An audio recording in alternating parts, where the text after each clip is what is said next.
Hi friends, मैं हूं वहीदा और welcome to my channel Waheeda Bilimoria. आज हम क्लास 4 का चैप्टर द जंक सेलर देखेंगे।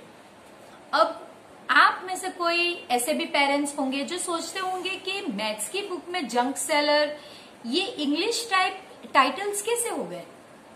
यानी हम मैथ्स में मैथ्स जैसे plus, addition, subtraction, multiplication, division, fraction, decimals, इस तरह के लेसन के नाम एक्सपेक्ट करते हैं। और इसी तरह जब हमें जंक सेलर नाम का कोई टाइटल दिख जाए चैप्टर का तो हम कंफ्यूज हो जाते हैं। हम सोचते हैं कि ये चैप्टर में क्या होगा, और ऊपर से जब और पिक्चर्स देखते हैं तो हम कंफ्यूज हो जाते हैं। लेकिन बिलीव मी पेरेंट्स, ये चैप्टर मैथ्स में अब तक का शायद सबसे इजी चैप्टर है। ये सिर्फ मल्टीप्लिकेशन लेसन है और उसमें भी मल्टीप्लिकेशन करने की सिर्फ एक ही मेथड एक्सप्लेन की गई है। तो है ना एकदम इजी। तो आइए शुरू करते हैं हमारा सफर मल्टीप्लिकेशन का, जो इनटू ब्रैकेट लिखा गया है द जंक सेलर। सो शुरू करते हैं। वेलकम फ्रेंड्स, हम आज हमारा 6th चैप्टर देखने वाले हैं जो है जंक सेलर। जंक सेलर यानी जिसे हम भंगार बेचने वाले कहते हैं वो, यानी हमारे घर में जो भी जंक हो, जंक यानी कचरा, एक अर्थ में जो कचरा जरूरी नहीं कि सिर्फ फेंक दिया जाए, कचरा वो भी जो रिसाइकल करके फिर से यूज किया जाए। तो जैसे कि हमारे मोटर के टायर्स होते हैं या फिर हमारी साइकिल के टायर्स होते हैं, हमारी जो इस साल की बुक्स होती हैं वो नेक्स्ट ईयर हमारे काम नहीं लगती, न्यूज़पेपर जो पढ़ने के बाद हमारे काम नहीं लगते। इसके अलावा जो कोल्ड ड्रिंक की प्लास्टिक की बॉटल्स आप पीते हैं तो वो प्लास्टिक की बॉटल्स पीने के बाद यूज नहीं होती, या फिर तेल के जो ऑयल हम लोग यूज करते हैं, कुकिंग ऑयल, उनके जो कैंस होते हैं वो हम यूज नहीं करते। इसके अलावा हमने अगर नया फ्रिज लिया है तो उसका जो कवर होगा कार्डबोर्ड का वो भी फिर बाद में यूज नहीं होता है। तो इस तरह की चीजें अगर हम अपने घर में पाइल अप करने लग जाएं तो वो पूरा घर कबाड़ खाने की तरह भर देगा। तो हम क्या करते हैं फ्रेंड्स, आपके पेरेंट्स आपको बताएंगे कि हम जो हमारे मोहल्ले में काट में यानी कि एक लारी पे भंगार लेने के लिए जो जंक कलेक्टर्स होते हैं, जो कलेक्ट करने आते हैं, उन्हें हम वो बेच देते ताकि हमारे घर में गंदगी ना फैले या गंदगी ना दिखे और हमारा घर नीट एंड टाइडी लगे। अब ये कहानी ऐसी ही एक लड़की की है जिसका, एक वुमन है जिनका नाम है किरण, और किरण पटना की रहने वाली है। वो पटना में जंक शॉप की ओनर है। जंक शॉप क्या होता है? नॉर्मली जो हमारे यहाँ से लारी में भंगार कलेक्ट करके लेके जाते हैं, कबाड़ी कलेक्ट करके कबाड़ी लेके जाते हैं, वो फिर जाके एक शॉप में वो भंगार बेच देते हैं। वहां पे वो जो शॉपकीपर होता है वो, उसका काम सिर्फ भंगार लेना और फिर उसे रिसाइकलिंग यूनिट तक भेजना होता है। तो किरण भी ऐसी ही एक लेडी है जो पटना में अपना शॉप चलाती है। किरण जब छोटी थी तो अपनी विलेज में वो हिंदी मीडियम स्कूल में पढ़ती थी। उनके फादर का एक थिंकिंग था जो आज के थिंकिंग से बहुत मैच करता है कि लड़कियों को भी, girls should also study like boys, यानी लड़कियों को भी बराबर मौके मिलने चाहिए, they should also get good education. और जब किरण एक हिंदी मीडियम स्कूल में थी तब वो हिंदी और साइंस उनके फेवरेट सब्जेक्ट थे, उन्हें बहुत पसंद था, लेकिन उन्हें मैथ्स जरा भी पसंद नहीं था। फ्रेंड्स, वो आपसे अलग है, आपको तो मैथ्स पसंद है, मुझे पता है। तो किरण मैथ्स की अहमियत जानती नहीं थी कि हर रोज अपनी जिंदगी में एवरी डे हमें मैथ्स का यूज करना पड़ता है। तब किरण जब स्कूल में थी उसे इसके बारे में पता नहीं था, लेकिन आज किरण की जिंदगी में सिर्फ कैलकुलेशन है, क्योंकि उसके शॉप में उसे बहुत सारे जंक कलेक्टर्स को रोज पेमेंट करनी पड़ती है, या फिर वो जब आगे रिसाइकलिंग यूनिट में अपने माल बेचती है तब उसे उनके पास से पैसे कलेक्ट करने पड़ते, ये सब में उसे मैथ्स की जरूरत पड़ती है। तो अब हुआ इस तरह कि किरण के फादर जो है उनका एक्सीडेंट में डेथ हो गई और किरण जो है वो पढ़ना चाहती थी, लेकिन 8th स्टैंडर्ड के बाद वो पढ़ नहीं पाई इस सर्कमस्टेंसेस की वजह से, और उनकी मदर ने उनकी शादी कर दी। जब उनकी शादी हो गई तो किरण के हस्बैंड का एक टी स्टॉल था, और उनके 2 भाई और बहन भी स्कूल जाने की उम्र में भी पढ़ नहीं रहे थे। तो फ्रेंड्स, अब इस पेज के क्वेश्चंस जो है वो हम सॉल्व कर लेते हैं। What about you? Do you also find maths difficult? यहाँ पे आंसर तो मैं तो जानती हूं कि आप कहेंगे no. Now that we are studying with miss Waheeda, हमको तो नहीं लगता कि मैथ्स डिफिकल्ट है। लेकिन फिर भी फ्रेंड्स, ये मैं मेरे आंसर्स लिख रही हूं, आप अपने आंसर्स लिखना। ये मेरे एग्जाम्पल्स हैं, आप अपनी तरह से अपने आंसर्स लिखना। तो मैं यहां लिखूंगी no. What is the most difficult thing in your maths book? Maths जब हम पढ़ना शुरू करते हैं तो मल्टीप्लिकेशन इजी रहता है, सब इजी रहता है। एक चीज जो होती है जो बच्चों को शायद थोड़ी बहुत डिफिकल्ट लगे, लेकिन मैं ऐसे भी बच्चों को मिली हूं कि जो लोग डिवीजन में बहुत बहुत स्मार्ट होते हैं, तो लेकिन मुझे जब मैं छोटी थी तो डिवीजन थोड़ा डिफिकल्ट लगता था। अब नहीं, बिल्कुल, अब तो मुझे बहुत बहुत मजा आता है इसमें। What do you think is the easiest lesson? Easiest lesson मेरे लिए तो मैं कहूंगी मल्टीप्लिकेशन, जो हम ये लेसन में करने वाले हैं। मल्टीप्लिकेशन मेरा फेवरेट टॉपिक है। सो मल्टीप्लिकेशन, ये मेरे आइडियाज है फ्रेंड्स, आप अपने आइडियाज या अपने आपको जो डिफिकल्ट लगता है वो लिखिए, और आपको जो इजी लगता है वो लिखिए। अब आपको पूछा गया है find out how much a cup of T cost. अब 2 जगह पे पूछा गया है, एक रोड साइड टी स्टॉल पे और एक होटल में।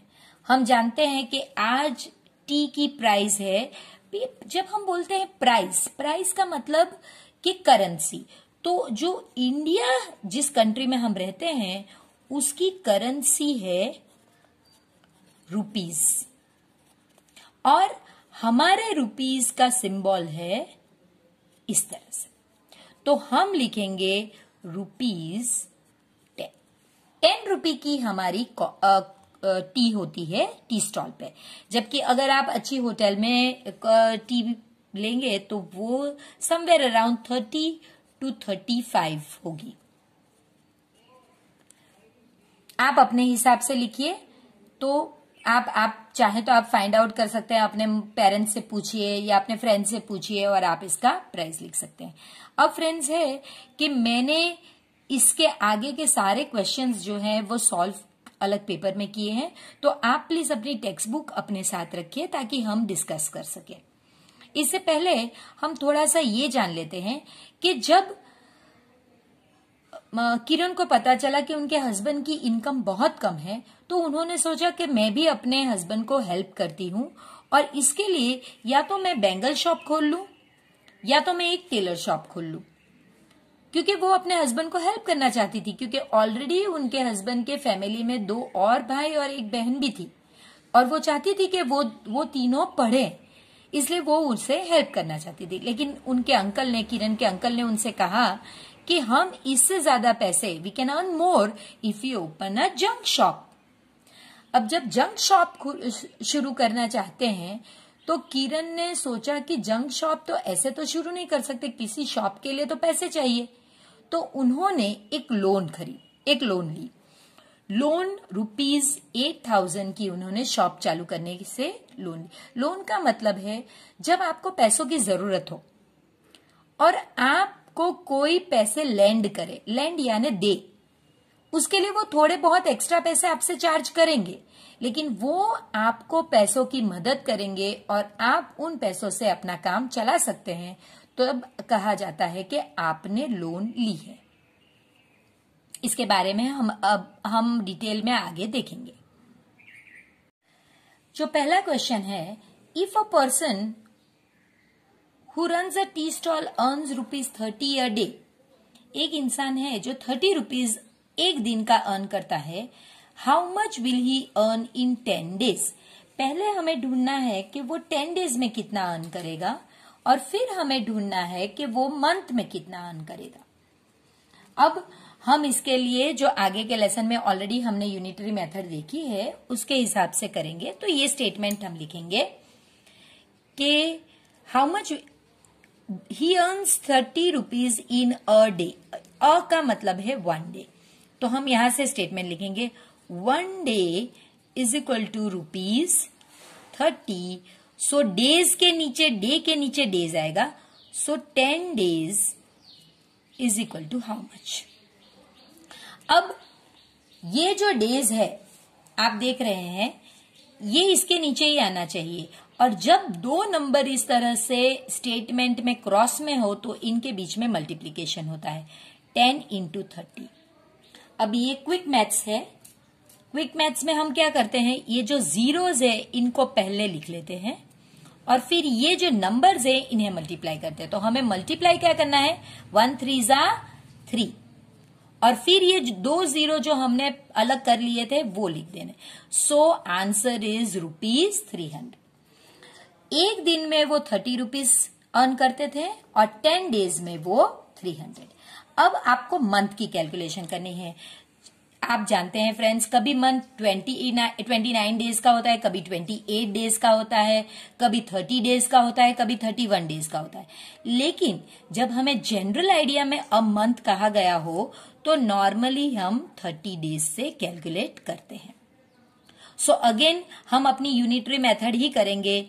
1 डे इज इक्वल टू ₹30। ये यूनिटरी मेथड यानी जब हम 1 लेकर करते हैं। तो अब डेज के नीचे डेज आएगा, so 30 days is equal to how much. Again जो दो नंबर है वो क्रॉस में है, 1 का होना ना होना एक ही बात है, लेकिन जो बाकी के दो नंबर्स है वो क्रॉस में है और क्रॉस में हमेशा मल्टीप्लाई होता है। सो 30 इंटू 30। आपको पहले ये दो नंबर ही मल्टीप्लाई करने के, 3 3 ज़ा 9, और फिर ये दो जीरोज लिखेंगे, सो 900 रुपीज। यानी किरण के हस्बैंड 1 मंथ में सिर्फ 900 रुपीज कमाते थे, इसीलिए किरण ने सोचा कि वो एक लोन लेना चाहती है। फ्रेंड्स, ये लोन एक टर्म है जो आपको समझना है। मैंने इसका डेफिनेशन दिया है, आप चाहे तो आप वीडियो पॉज करके ये डेफिनेशन लिख सकते हो। मैंने आपको ऑलरेडी समझाया है। What is a loan? A loan is an amount which someone lends you. कोई आपको दे ऐसा अमाउंट है, अमाउंट यानी पैसे। When you need money, जब आपको जरूरत है लेकिन आपके पास है नहीं तो आपको किसी से मांगने होंगे, तो वो होता है लोन। अब फॉर व्हाट सेकंड क्वेश्चन है वहां पे। इसका मतलब ये पूछना चाहते हैं, why do we need loan? क्यों लेना चाहते हैं लोग लोन?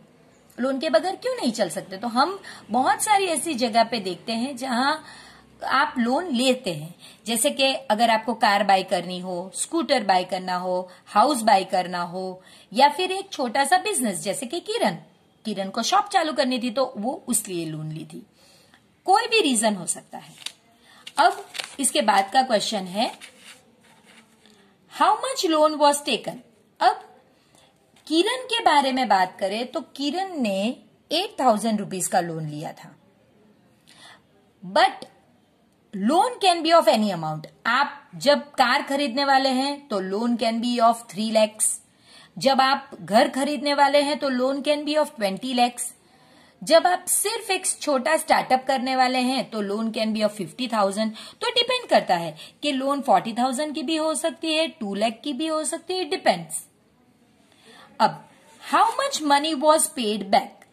किरण के केस में हम नहीं जानते कि उसने कितना पे बैक किया, लेकिन जब आप लोन फॉर एग्जाम्पल 40,000 की ले, ये एक सिर्फ एग्जाम्पल है, तो आपको कुछ पैसे एक्स्ट्रा देने होंगे। जैसे कि 40,000 अगर आप किसी के यूज कर रहे हैं तो आपको उनको 45,000 देने होंगे। अगर आपने 2 लाख की लोन ली है तो 2,20,000 के करीब। ये एक एग्जाम्पल है, ये जरूरी नहीं यही अमाउंट देना पड़े, लेकिन ये जो एक्स्ट्रा अमाउंट आप दे रहे हैं, यहाँ पे आप 5,000 दे रहे हैं, यहाँ पे आप 20,000, उसे हम इंटरेस्ट कहते हैं। तो लोन जब कोई देता है तो वो लोन के अमाउंट के साथ हमसे इंटरेस्ट भी लेता है।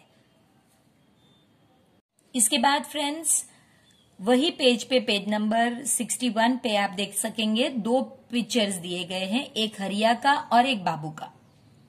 हरिया और बाबू दोनों किरण के यहाँ भंगार देने आते थे या जंक देने आते थे, तो वो सोसाइटी या टाउन में फिर के कार्ट्स में जंक कलेक्ट करके लाते थे हाउस होल्ड से, और फिर वो किरण के यहाँ आके उसे दे देते थे। अब ये दोनों को 300 रुपीज की जरूरत पड़ी, लेकिन दोनों ने अलग जगह से लिए।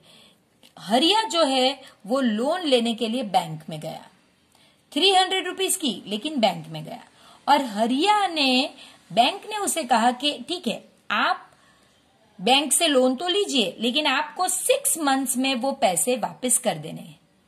इसका मतलब है कि आपको, लिखा भी गया है कि आपको हर महीने 51 रुपीज देने होंगे। तो अगेन यूनिटरी मेथड कि 1 month is equal to ₹51। So 6 months में उन्हें पर पे करना है। 6 months is equal to how much, month के नीचे मंथ, रुपीज के नीचे रुपीज। अगेन नंबर्स जो है वो क्रॉस में है, तो हम मल्टीप्लाई करेंगे 6 इंटू 51। आप चाहें तो 51 इंटू 6 भी लिख सकते हैं।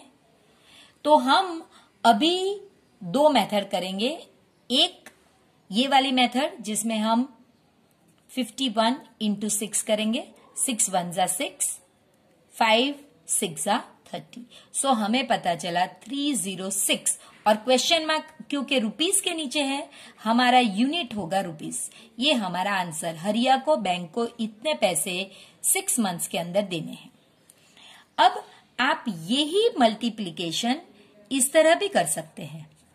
आप 51 को 2 नंबर्स में डिवाइड कर दीजिए, डिवाइड यानी कट करिए, 50 और 1, ये 1 है और 10, तो 10 की वजह से ये 50 हो गया और ये 1 इंटू 6। अब आप एक बॉक्स बनाइए, यहां पे आप 50 लिखेंगे, यहां पे आप 1 लिखेंगे, और ये जो 6 है एक नंबर, उसे आप यहां पे लिखेंगे। इस बॉक्स में आप ये 2 नंबर को मल्टीप्लाई करेंगे, 5 6 जा 30, और ये एक 0 है तो आप 0। इस बॉक्स में आप इसे और इसे मल्टीप्लाई करेंगे, 6 1 जा 6, और लास्ट में आप ये दोनों नंबर को प्लस करेंगे, 306। फ्रेंड्स आप देख सकते हैं, आप इस तरह मल्टीप्लाई करेंगे तो भी 306, और आप इस तरह मल्टीप्लाई करेंगे तो भी 306। हमें जंक वाला ये जो लेसन है जंक सेलर, इसमें हम यही मेथड यूज करेंगे। अगर आपको अभी समझ में ना आया हो तो कोई फिक्र नहीं, क्योंकि हम पूरे लेसन में ये मेथड बहुत बार डिस्कस करने वाले हैं, और आई एम श्योर के लेसन के एंड में आप इस मेथड को बराबर से सीख गए होंगे। अब बाबू की बात।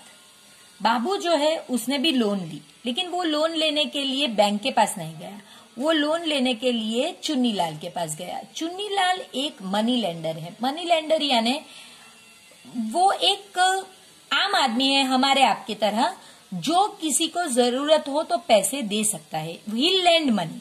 और जैसे बैंक इंटरेस्ट लेती है, चुन्नीलाल भी इंटरेस्ट लेगा।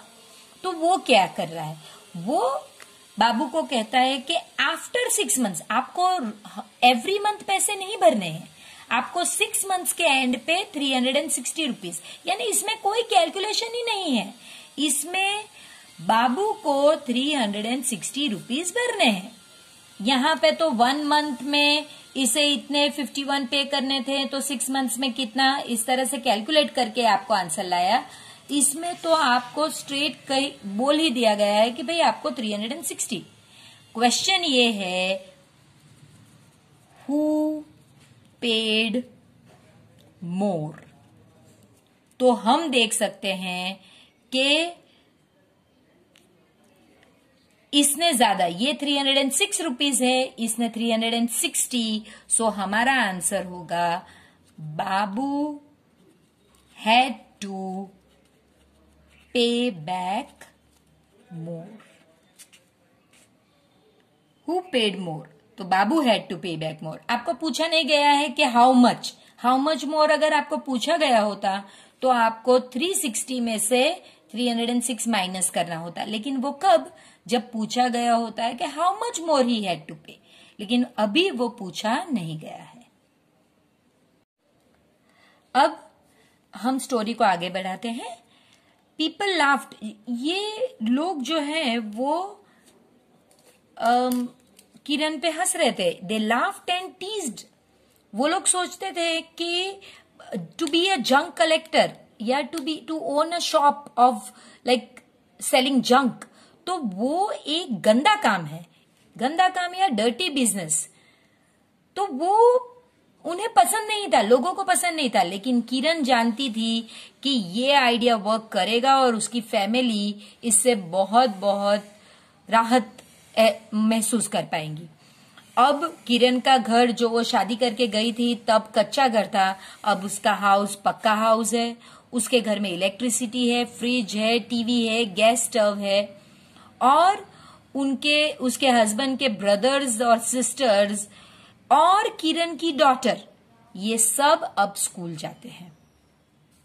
उसके बाद किरण ने ये भी बताया कि सिर्फ इतना ही नहीं, उसने ऑलरेडी 9 रिक्शाज भी ली है, और वो 9 रिक्शा वो रेंट पे देती है। रेंट यानी फ्रेंड्स, रोज शाम को वो रिक्शा वाले किरण को आके वो रिक्शा यूज करने के लिए पैसे देते हैं। वो हर रिक्शा को 20 रुपीज रेंट पे देती है। लेकिन किरण कहती है कि on Sundays I do not take any money. Sundays को अगर वो रेंट पे रिक्शा चलाना चाहे तो उनसे वो पैसे कलेक्ट नहीं करती है। तो अब इसके बाद फ्रेंड्स हम लोग इसके जो नीचे के 2 क्वेश्चंस हैं वो सॉल्व करेंगे। तो क्वेश्चन है friends, how much does Kiran earn from 9 rickshaws in a day. A day का मतलब है 1 डे।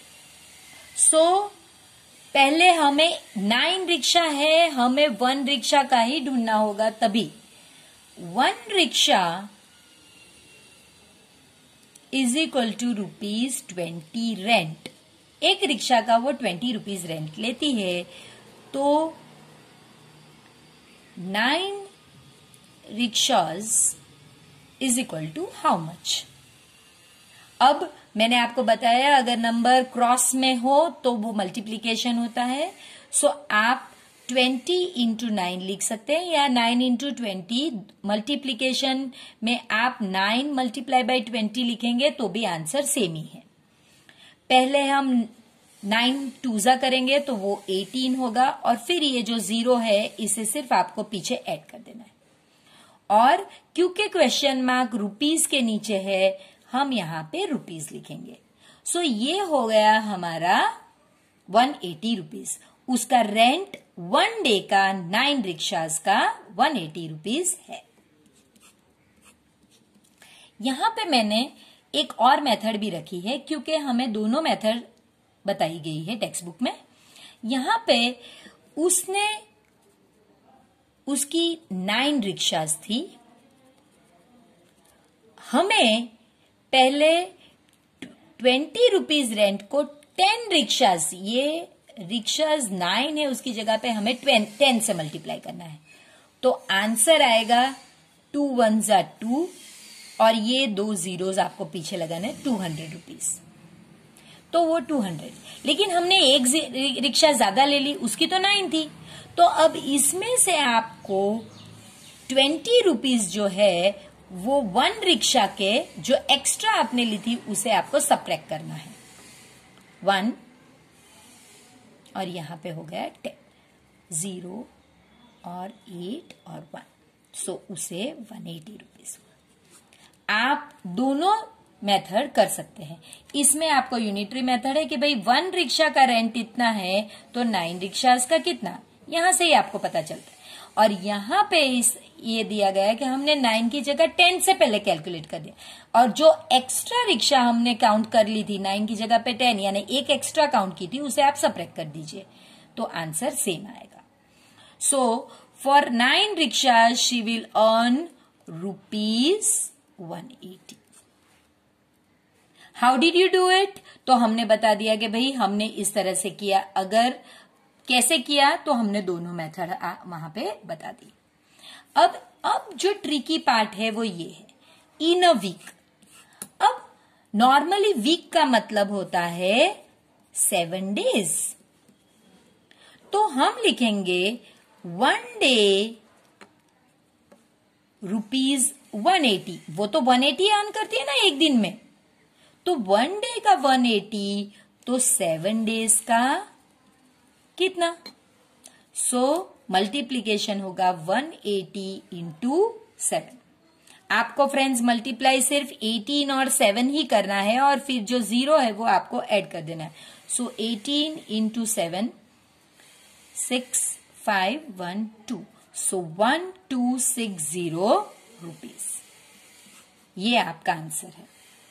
लेकिन ये आंसर अगर वो हमने एक लाइन पढ़ी नहीं होती कि वो संडेज को तो चार्ज ही नहीं करती, तो राइट होता।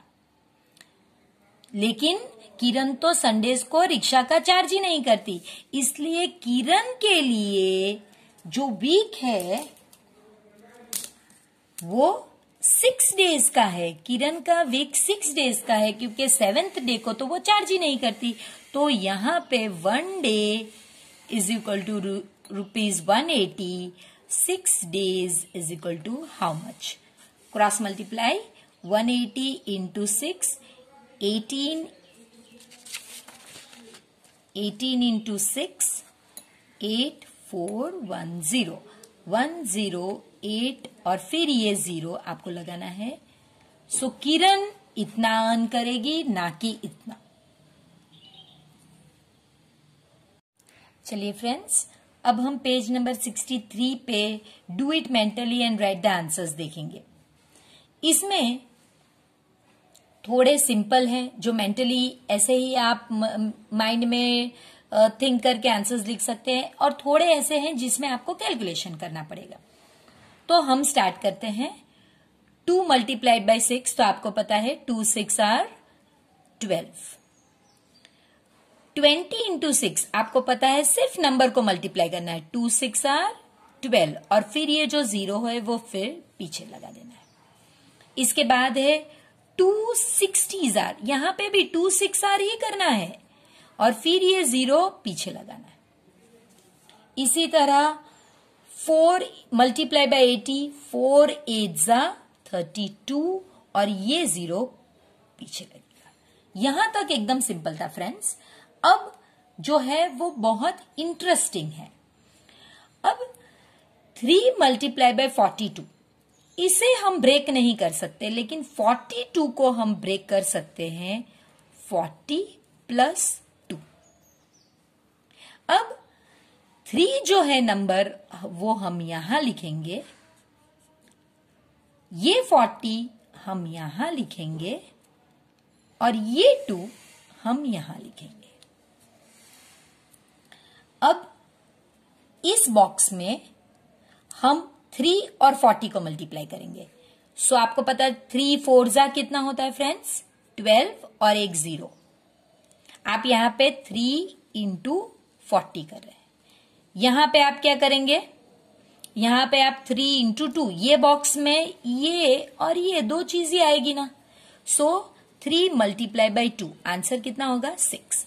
अब ये जो 2 आंसर्स अपने आए हैं 120 और 6, फ्रेंड्स आपको एडिशन पीछे से ही करना है। आप इस तरह से अगर लिखोगे तो ये रॉन्ग है, आपको यूनिट्स प्लेस पे ही डालना होगा, और फिर 6 2 1, तो ये हो गया आंसर हमारा 126। ये हमारा आंसर है। इसके बाद हम सेकंड सम देखते हैं। 4 इन मल्टीप्लाई बाय 81, 81 को हम ब्रेक करते हैं 80 प्लस 1। 4 सिंगल डिजिट यहां जाएगा, 80 पहले ब्लॉक में जाएगा, 1 दूसरे ब्लॉक में जाएगा, ये जो 1 है दूसरे ब्लॉक में जाएगा। यहां पे हम 4 इंटू 80 करते हैं, 4 8 32, और एक ये जो 0 बच गया वो, और यहां पे 4 और 1 का मल्टीप्लीकेशन। अब आपको 320 को 4 से ऐड करना है। 4 पीछे ही, ये जो दो आंसर्स आएंगे इन्हें आप ऐड कर दीजिए। 4, 2 और 3, ये 324 आपका आंसर है। इसी तरह फ्रेंड्स अब हम 9 मल्टीप्लाई बाय 25 करेंगे। तो हम पहले 25 को ब्रेक करेंगे। 20 प्लस 5, यहां पे ये जो सिंगल डिजिट है वो जाएगा, ये 20 है ये यहां पे जाएगा, और ये जो 5 है ये यहां पे। यहां फर्स्ट ब्लॉक में हम ये 2 को मल्टीप्लाई करेंगे, ये क्योंकि ये इनका ब्लॉक है। 9 मल्टीप्लाई बाय 20, 9 2 ज़ा 18 और ये 0। इसके बाद यहां पे ये ब्लॉक में हम 9 और 5 को मल्टीप्लाई करेंगे। 9 5 ज़ा 45। अब ये जो 2 नंबर्स इज इक्वल टू के जो हमारे आंसर्स हैं, इन्हें हम साइड में ऐड करेंगे। 5, फिर ये जो हो गया 2 1 2, और इसको हम यहां पे लिखेंगे 2 2 5। ये हमारा आंसर। आई होप फ्रेंड्स आपको मजा आ रहा है। ये एक इंटरेस्टिंग मेथड है और इजी भी है। अगर हम मल्टीप्लिकेशन करने जाए उससे ये बहुत इजी है और बहुत इंटरेस्टिंग। दूसरी बात ये है कि ये चीज आप एक बार प्रैक्टिस कर लोगे तो फिर बॉक्स बना के करने की भी जरूरत नहीं रहेगी, आप मेंटली ही इसे कर पाओगे। अब यहां पे 31 पहले दिया गया है, नो प्रॉब्लम, हम इसे यहां भी ब्रेक कर सकते हैं। 30 प्लस 1, सिंगल डिजिट हमेशा यहां पे जाएगा, यहां पे 30 और यहां पे 1। 9 इंटू 30, 9 3 ज़ा 27 और एक 0, यहां पे 9 1 ज़ा, ये और ये नंबर एक यहां का लेना है और एक यहां से लेना है। 9 270 प्लस 9, सो 972, 279 हमारा आंसर है। फ्रेंड्स आज हम यहां तक ही करेंगे। पेज नंबर 63 पे जो नया टॉपिक है कि किस तरह से आप बिल बना सकते हैं या कुछ चीजों के प्राइस दिए गए हों तो उससे मगज अपने दिमाग में कैलकुलेशन करके कि भाई अगर मैं ये इतना बेचूंगा तो मुझे इतना रुपए मिलेंगे, ये जो कैलकुलेशन बिलिंग जिसे कहते हैं वो हम नेक्स्ट पार्ट में देखेंगे। लेकिन प्लीज फ्रेंड्स इतने ही सही, सिर्फ 4 to 5 जो मैंने एग्जांपल्स दिए हैं इस वीडियो को फिर से देखना, और जब मैं नया वीडियो अपलोड करूं तो प्लीज ये वीडियो रिफर करके आइएगा ताकि आपको समझ में आए कि जो मैं नेक्स्ट बिलिंग में किस तरह से कराऊंगी वो इसके रिलेटेड ही है। और अगर फ्रेंड्स आपको समझ में आता है कि ये किस तरह से चल रहा है, अगर आपको इंटरेस्टिंग लगता है तो प्लीज चैनल को सब्सक्राइब कीजिए, ज्यादा से ज्यादा अपने फ्रेंड्स के साथ इस वीडियो को शेयर कीजिए, लाइक कीजिए और प्लीज बेल बटन दबाना मत भूलिएगा। आपको नोटिफिकेशन मिलती रहेगी कि कब मैं नया वीडियो अपलोड करती हूँ। आई होप ये वीडियो देखने के बाद आपको लगा होगा कि जंक सेलर तो रियली में एकदम इजी चैप्टर था। ऐसे 2-3 चैप्टर और लेकर आओ और हम तो अपने बच्चों को बस ऐसे ही पढ़ा देंगे। तो पेरेंट्स यही चाहिए, हमें यही चाहिए कि हमारा कॉन्फिडेंस एकदम बूस्टअप होना चाहिए और हमारे बच्चों को हम वी शुड लुक फॉरवर्ड के कब हमें टाइम मिले और कब हम अपने बच्चों को पढ़ाएं। तो अगर आपको ये वीडियो अच्छा लगा हो तो प्लीज इसे शेयर कीजिए, लेकिन उससे पहले अगर आपने सब्सक्राइब नहीं किया तो प्लीज सब्सक्राइब कीजिए और वो बेल आइकन जो है उसे प्लीज दबाना मत भूलिएगा। जितने ज्यादा लोग हमारा वीडियो देखेंगे, हमारी जो मुहिम है कि हम पेरेंट्स को तैयार करें ताकि वो अपने बच्चों को तैयार करें, ये मुहिम में हम बहुत आगे बढ़ जाएंगे। पेरेंट्स इसके यहाँ पे मुझे एक छोटा सा किस्सा याद आता है। जब भी मैं कोई मेरी आंट से बात करती हूँ जो करीब 70 के आजू बाजू 70 के आजू बाजू होती है और उनसे मैं बात करती हूँ कि प्लीज आप ये 2 चीज का मल्टीप्लिकेशन मुझे बताइए, तो उन्हें कैलकुलेटर की जरूरत नहीं पड़ती। वो इतनी फास्ट होती हैं कि शायद मैं कैलकुलेटर पे अगर अपने बटन्स प्रेस करूं उससे पहले तो वो आंसर दे देंगी। पूछने पर पता चलता है कि मैथ्स उन्हें क्यों पसंद था, क्योंकि उनके पेरेंट्स ने उन्हें सिखाया था। तब के पेरेंट्स हमारे जितना एजुकेटेड नहीं थे, लेकिन फिर भी जो बेसिक उन्होंने अपने बच्चों को सिखाया था वो आज भी मेरी आंट स्पेशली वो याद रखती है। तो हमें भी अपने बच्चों के लिए इसी तरह की कुछ मिसाल तैयार करनी है।